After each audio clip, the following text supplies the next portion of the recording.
Hello and welcome to Tov TV. Welcome to the Israeli Legal Reform Handbook. If you are a Jew abroad or just any other person who shows interest in what's going on in the very turmoil Israeli politics right now, then you might find interest in this series in which I will try to explain to the best of my knowledge what is going on in Israel and to give some back to the reform that is currently being promoted by the Israeli parliament, the Knesset. Israel legal system is deformed. It needs to be reformed. Now, last time we've discussed the fact that Israel is one of only 3 democracies in the world that has no constitution. If you live in a constitutional democracy, try to bear in mind how difficult it would be to try to democratically shape and revise the way that the legal system works without having a constitution. Now I wish to discuss another clash, another core issue that is in the dispute between the various parts of the Israeli society, and this is the way that judges are being appointed. Now, as a member of a democracy, as a citizen in a democracy, one is just not used to think about the way that judges are being appointed. When you need a judge, when you meet a judge in court, if you have a complaint against someone, or if, God forbid, you find yourself accused in some kind of felony, then you see a person, you don't have to think how this person got his job. You are required to assume that he did it fairly. You are required to assume that he is committed to act according to the constitution that we in Israel don't have, and according to the law that here in Israel we do have. You just take it for granted. But the fact is, and I can say this in person as someone, as a lawyer, as a practicing lawyer that often shows up in court and delegates and deliberates with other parties to the cases that they bring, and with judges themselves, I see that in Israel, judges in all levels of court are not committed to the law. Once you going to a court, you're basically a subject of the hunches of the judge. If what the judge wants to achieve from the case in front of him aligns with the law, then the law will be applied. If this is not the case, the law will be considered for the worst as recommendation. This is systemic in Israeli legal system. This is why many big companies, for instance, big businesses that operate in Israel do not make business in Israel. They write into their contracts that in case of a dispute with the other party to the contract, they will go deliberate in civil courts abroad, mostly in Germany. Why? Because the Israeli courts are no longer trustworthy, because they don't stand up not only to the law, but also to the contracts in front of them.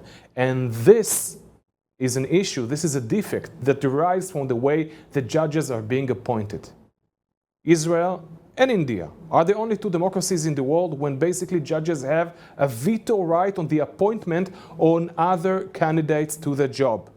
Yes, that's right, judges are appointing other judges. Now, the structure of the current committee that appoints judges in Israel is complicated, way beyond what can be explained in this video, and I'm sure that Wikipedia or any other reliable resource can explain that. But the bottom line is that there are politicians in the current polity in Israel, there are even representatives of the bar, but the way that Israeli politics are built on one hand, and the way that Israeli judiciary are built on one hand, means that the minority of the judges in this committee, 3 out of 9, basically have a veto right over all judges. This mechanism brought us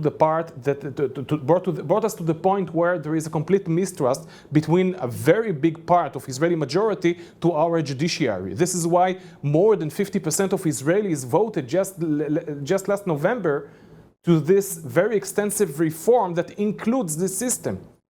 Now, the reason that this very needed reform in the judicial appointment process is so needed, and the reason that it is so disputed, goes to the very core of the reform as a whole. The reform is about who decides. There is no point, for instance, in legislating a law in the parliament, in the Knesset, if eventually the judges that are designated to execute this law when a case is brought against them simply do not do that. There are many instances here is an example. There is a law that the Knesset legislated about a decade ago that states that if someone takes action as a BDS activist, boycotts Israel because of political reasons, and brought to justice by someone who was civilianly hurt by such boycott, then he will pay punitive damages. This is what the law used to say. But the court that basically support the Palestinian argument about occupation and about the injustice that Israel allegedly makes in Judea and Samaria, in the occupied territories, the court was against it, politically against it. So those judges, instead of going to the Knesset and offering their political agenda to Israeli public to vote according to whatever they offer, they just decided to deem this punitive damages element as unconstitutional. How can it be unconstitutional if there is no constitution?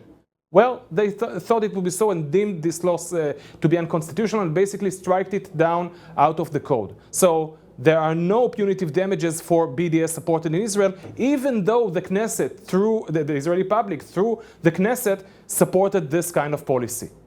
So when the judges do whatever they want, regardless of whether the law is being abided or not, then we have an issue with the judges themselves.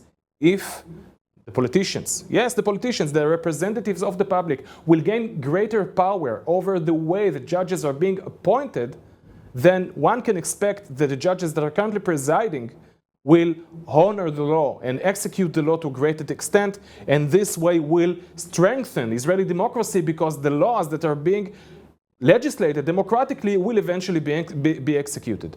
Now, there is no dispute that the judiciary should be independent. No one claims, for instance, that if politicians gain the possibility to appoint the judges, they will also gain the possibility to impeach them in case that certain decision will not appeal to those politicians. This is not something that is even at hand and even deliberated, and should not do so. If this came to be, if such discussion will come to be, I, as a keen supporter of the reform, will be against it. No one should be able to fire a judge unless he has been convicted in a felony.